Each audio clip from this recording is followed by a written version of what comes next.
শুভ সকাল বন্ধুরা। আজ হলো 21 জুন, 6 আষাঢ়, রবিবার। আজকের সকালের বিশেষ বিশেষ খবর হলো পুজোর আগেই নিগম নির্বাচন, 1.5 মাসের মধ্যে শুরু ফ্লাইওভারের কাজ, শিলচর পৌঁছেই ঘোষণা কৌশিক কৃষ্ণেন্দুর, জেলা বিজেপি অফিসে উষ্ণ সংবর্ধনা 2 মন্ত্রীকে, শহরে থেকে অনুষ্ঠানে গড়হাজির বিধায়ক কমলাক্ষ। পিএম কিষাণ সম্মান নিধি প্রকল্পের 23তম কিস্তির অর্থ শনিবার সরাসরি কৃষকদের ব্যাংক অ্যাকাউন্টে ঢুকল। পিএম কিষাণে আসামের কৃষকদের অ্যাকাউন্টে 371 কোটি, বললেন সর্বানন্দ সোনোয়াল। সন্ধ্যার আবহে উচ্ছ্বাসে ভাটা নেই, শ্রীভূমিতে উষ্ণ অভ্যর্থনায় আবেগ আপ্লুত মন্ত্রী কৃষ্ণেন্দু। টিকিট ছাড়া যাত্রায় কড়া রেল, দ্বিগুণ জরিমানা কার্যকর। 5 বছরের সম্মতিপূর্ণ সম্পর্ককে ধর্ষণ বলা যায় না, মামলা খারিজ করে গুরুত্বপূর্ণ রায় এলাহাবাদ হাইকোর্টের। এবং সর্বশেষ খবরটি হল 3 মাসের চারধাম দর্শন, 37 লক্ষ পুণ্যার্থীর, প্রাণহানি 198। এবারে শুনুন বিস্তারিত খবর। মুখ্যমন্ত্রী ডক্টর হিমন্ত বিশ্ব শর্মার দ্বিতীয় কার্যকালে উন্নয়নই শেষ কথা। উন্নয়নের প্রশ্নে বিন্দুমাত্র দুর্নীতিকে বরদাস্ত করা হবে না, রেয়াত করা হবে না কোনো সিন্ডিকেট রাজকেও। রাজ্য মন্ত্রিসভায় দ্বিতীয়বারের মতো গুরুত্বপূর্ণ মন্ত্রকের দায়িত্ব পেয়ে শনিবার বরাক উপত্যকার মাটিতে পা দিয়ে এভাবে স্পষ্ট ভাষায় কড়া হুঁশিয়ারি দিলেন 2 মন্ত্রী কৌশিক রায় ও কৃষ্ণেন্দু পাল। এদিন সন্ধ্যায় 2 মন্ত্রীর আগমন উপলক্ষে শিলচর ইটখোলার কাছাড় জেলা বিজেপি কার্যালয়ে এক বর্ণাঢ্য সংবর্ধনা অনুষ্ঠানের আয়োজন করা হয়। সংবর্ধনার জোয়ারে বেশে খাদ্য, গণবন্টন এবং উপভোক্তা বিষয়ক, আবাসন, নগর উন্নয়ন এবং সমবায় বিভাগের মন্ত্রী কৌশিক রায় জানান, দুর্গাপূজার আগেই শিলচর পৌর নিগম নির্বাচন হবে। এর জন্য ভোটার তালিকা সংশোধনের কাজ শুরু হয়েছে। এই পুর নিগম নির্বাচনের জন্যও কাছাড় বিজেপির সর্বস্তরের কর্মীদের প্রস্তুত হতে হবে। সাম্প্রতিক বিধানসভা নির্বাচনে যেভাবে দলকে ঐতিহাসিক জয় হাসিল করে দিয়েছেন, ঠিক সেভাবে শিলচর পুর নিগম নির্বাচনকেও পাখির চোখ করে সর্বশক্তি নিয়ে ময়দানে ঝাঁপিয়ে পড়তে হবে বলে মন্ত্রী রায় এদিন সংবর্ধনা অনুষ্ঠানে দলীয় কর্মীদের তাতালেন। এদিনের সভায় মন্ত্রী কৌশিক রায় শিলচরের বহু প্রতীক্ষিত ফ্লাইওভার নিয়ে গুরুত্বপূর্ণ কথা শোনান। তিনি বলেন, আগামী 1-1.5 মাসের মধ্যেই শিলচর ক্যাপিটাল পয়েন্ট রাঙ্গিরখাড়ি ফ্লাইওভারের নির্মাণ কাজ শুরু হবে। এ সংক্রান্ত জমির মাপজোখের নকশা ইতিমধ্যে গুয়াহাটি পৌঁছে গিয়েছে। এদিন বক্তব্যের শুরুতে মন্ত্রী রায় বিধানসভা নির্বাচনে বিজেপিকে বিপুল ভোটে জয়যুক্ত করার জন্য বরাকবাসীর প্রতি কৃতজ্ঞতা জানিয়ে বলেন, বিধানসভা নির্বাচনের আগে বলেছিলাম 1991 সালের রেকর্ড ভেঙে এবার বরাকে জয় হাসিল করবে বিজেপি। 1991 সালে বরাকে 9টি আসন দখল করেছিল বিজেপি, এবারও বরাকে 9টি আসন পেয়েছে বিজেপি। তবে 1991 সালে 15টি আসনের মধ্যে 9টি আসন পেয়েছিল বিজেপি, আর এবার 13টি আসনের মধ্যে 9টি আসন দখল করেছে বিজেপি। সেই হিসেবে 1991 সালের রেকর্ড ভেঙে এবার জয় হাসিল করেছে বিজেপি। বরাক উন্নয়ন দফতর পেয়েছি পার্বত্য জেলা উন্নয়ন বিভাগের মন্ত্রী কৃষ্ণেন্দু পাল এদিন মুখ্যমন্ত্রীর প্রতি কৃতজ্ঞতা জানিয়ে বলেন, আসামের উন্নয়নের যিনি কাণ্ডারি, যিনি দিনরাত কাজ করে যাচ্ছেন রাজ্যের উন্নয়নে, সেই ব্যক্তি রাজ্যের মুখ্যমন্ত্রী ডক্টর হিমন্ত বিশ্ব শর্মা। দ্বিতীয়বারের মতো তার মন্ত্রিসভায় স্থান পাওয়াটা সৌভাগ্যের ব্যাপার।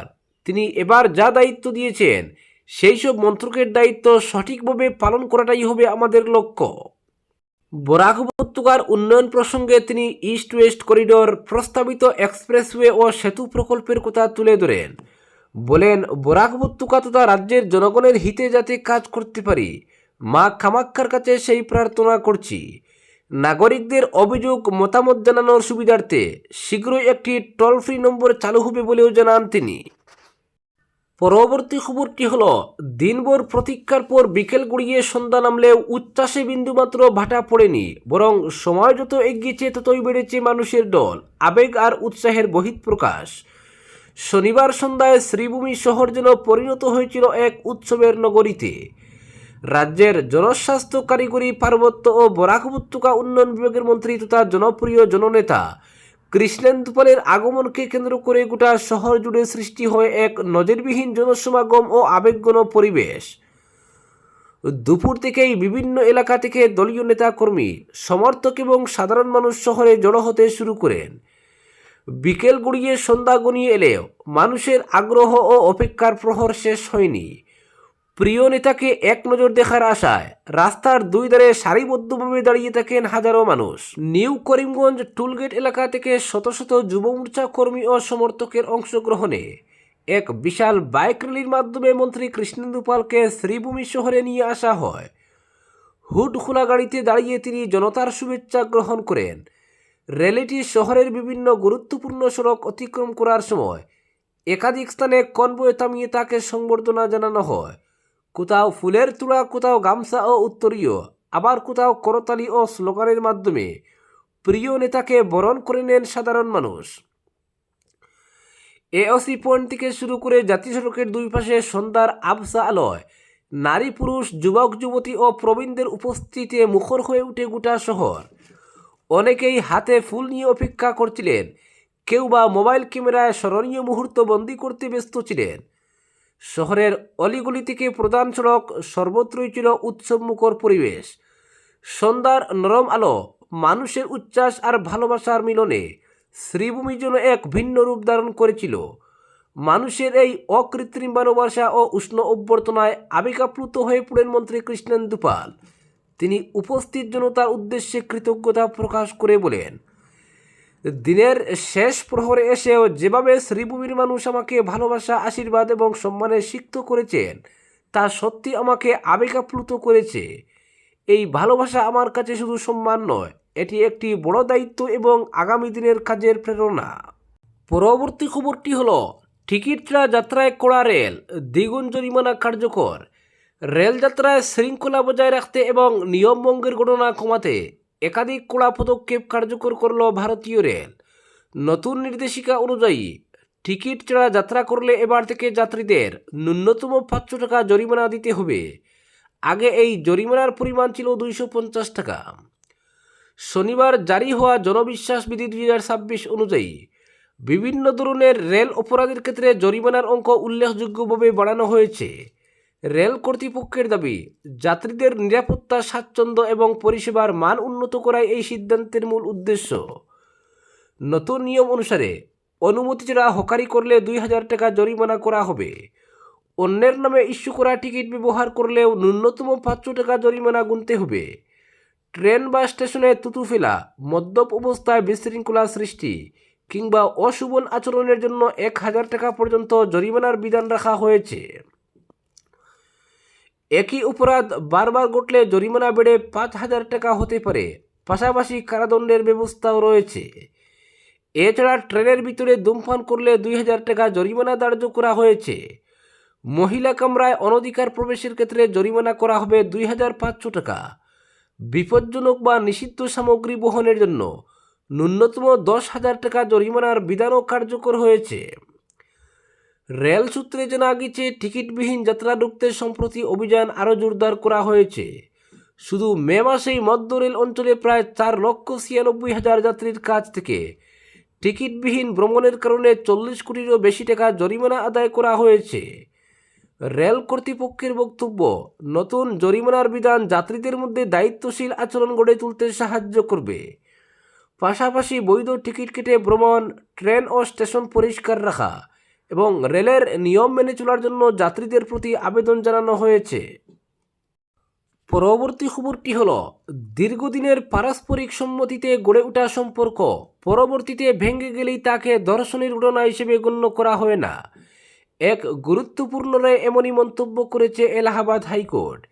বিয়ের প্রতিশ্রুতি পূরণ না হওয়ার কারণে দায়ের হওয়া ধর্ষণের মামলা খারিজ করে আদালত জানিয়েছে, সম্পর্ক যদি উভয় পক্ষের সম্মতিতে গড়ে ওঠে তাহলে শুধুমাত্র বিয়ে না হওয়ার কারণে তা ফৌজদারি অপরাধ হয়ে উঠতে পারে না। বিচারপতি বিবেক কুমার সিংয়ের একক বেঞ্চ এই রায় দেয়। আদালত সঞ্জয় সরোজ ওরফে সঞ্জয় কুমারের বিরুদ্ধে চলতে থাকা সমস্ত বিচারিক প্রক্রিয়া বাতিল করে দেয়। মামলার নথি, সাক্ষ্য প্রমাণ এবং উভয় পক্ষের বক্তব্য পর্যালোচনা করে আদালতের পর্যবেক্ষণ অভিযোগকারিণী ও অভিযুক্তের মধ্যে দীর্ঘ সময় ধরে সম্মতিপূর্ণ সম্পর্ক ছিল। রায়ে আদালত উল্লেখ করেছে, অভিযোগকারিণী স্বেচ্ছায় শারীরিক সম্পর্কে সম্মতি দিয়েছিলেন। এমন পরিস্থিতিতে অভিযুক্তকে ধর্ষণের অপরাধে দায়ী করা যায় না। আদালতের মতে এই ঘটনায় ধর্ষণের কোনো প্রাথমিক উপাদানই পাওয়া যায়নি। মামলাটি প্রয়াগরাজের কার্নেলগঞ্জ থানার। অভিযোগকারিণী প্রতাপগড়ের বাসিন্দা। প্রতিযোগিতামূলক পরীক্ষার প্রস্তুতির জন্য তিনি 2014 সালে প্রয়াগরাজে আসেন। সেই সময় তাদের মধ্যে ঘনিষ্ঠতা তৈরি হয় এবং সম্পর্ক গড়ে ওঠে। 2019 সালে দায়ের করা অভিযোগে ওই মহিলা দাবি করেছিলেন, বিয়ের প্রতিশ্রুতি দিয়ে অভিযুক্ত তার সঙ্গে শারীরিক সম্পর্ক স্থাপন করেন এবং পরে বিয়ে করতে অস্বীকার করেন। এছাড়া বিয়ের প্রসঙ্গ তুললেই তাকে মারধর ও হুমকি দেওয়া হতো বলেও অভিযোগ করেন তিনি। তদন্ত চলাকালীন অভিযোগকারিণী আরও জানান, অভিযুক্ত তার সঙ্গে একত্রে বসবাস করতেন এবং একটি আপত্তিকর দৃশ্য মোবাইলে ধারণ করে তাকে ভয় দেখানোর চেষ্টা করেছিলেন। যদিও চিকিৎসা পরীক্ষায় কোনো আঘাতের প্রমাণ মেলেনি। তদন্ত শেষে অভিযোগপত্র জমা দেয় পুলিশ এবং বিচারিক প্রক্রিয়া শুরু হয়। হাইকোর্ট মামলার বিভিন্ন দিক বিশ্লেষণ করে জানায়, সম্পর্কটি প্রায় 5 বছর ধরে চলেছিল। এত দীর্ঘ সময় ধরে চলা সম্পর্কে প্রতিবারই শুধুমাত্র বিয়ের প্রতিশ্রুতির ভিত্তিতে সম্মতি দেওয়া হয়েছিল, এমন দাবি গ্রহণযোগ্য নয়। আদালতের মতে শুরু থেকেই প্রতারণার উদ্দেশ্য ছিল এমন প্রমাণও সামনে আসেনি। আদালতের পর্যবেক্ষণ, দীর্ঘদিনের সম্পর্ক ভেঙে যাওয়ার পর তাকে ধর্ষণের মামলা হিসেবে দেখানো আইনের অপব্যবহারের শামিল হতে পারে। তাই এই মামলায় বিচারিক প্রক্রিয়া চালিয়ে যাওয়ার কোনো যৌক্তিকতা নেই বলেই মত আদালতের। সেই কারণেই অভিযুক্তের বিরুদ্ধে চলমান সমস্ত কার্যক্রম বাতিল করে দেওয়া হয়েছে। পরবর্তী খবরটি হলো, চলতি বছরের চারধাম যাত্রায় রেকর্ড সংখ্যক ভক্তের সমাগম ঘটেছে উত্তরাখণ্ডে। রাজ্য প্রশাসনের তথ্য অনুযায়ী যাত্রা শুরুর পর থেকে 18 জুন পর্যন্ত চারধামের বিভিন্ন তীর্থস্থানে দর্শনার্থীর সংখ্যা 37 লক্ষের গণ্ডি অতিক্রম করেছে। তবে বিপুল ভিড়ের পাশাপাশি উদ্বেগ বাড়িয়েছে পুণ্যার্থীদের মৃত্যুর ঘটনাও। সরকারি পরিসংখ্যান অনুযায়ী গত প্রায় 3 মাসে চারধামে যাত্রাকালীন মোট 198 জন পুণ্যার্থীর মৃত্যু হয়েছে। এর মধ্যে 195 জনের মৃত্যু হয়েছে বিভিন্ন শারীরিক জটিলতার কারণে, বাকি 3 জনের মৃত্যু স্বাভাবিক কারণে হয়েছে বলে প্রশাসনের দাবি। চারধামের মধ্যে সবচেয়ে বেশি প্রাণহানির ঘটনা ঘটেছে কেদারনাথে। সেখানে 95 জন পুণ্যার্থী প্রাণ হারিয়েছেন। বদ্রীনাথে মৃত্যু হয়েছে 59 জনের, যমুনোত্রীতে 26 জনের এবং গঙ্গোত্রীতে 18 জনের। এদিকে দর্শনার্থীর সংখ্যার নিরিখে এবারও সবচেয়ে বেশি ভিড় হয়েছে কেদারনাথে। এখনও পর্যন্ত সেখানে প্রায় 12.5 লক্ষ ভক্ত দর্শন করেছেন। আজকের বিশেষ সংবাদ এখানেই সমাপ্ত।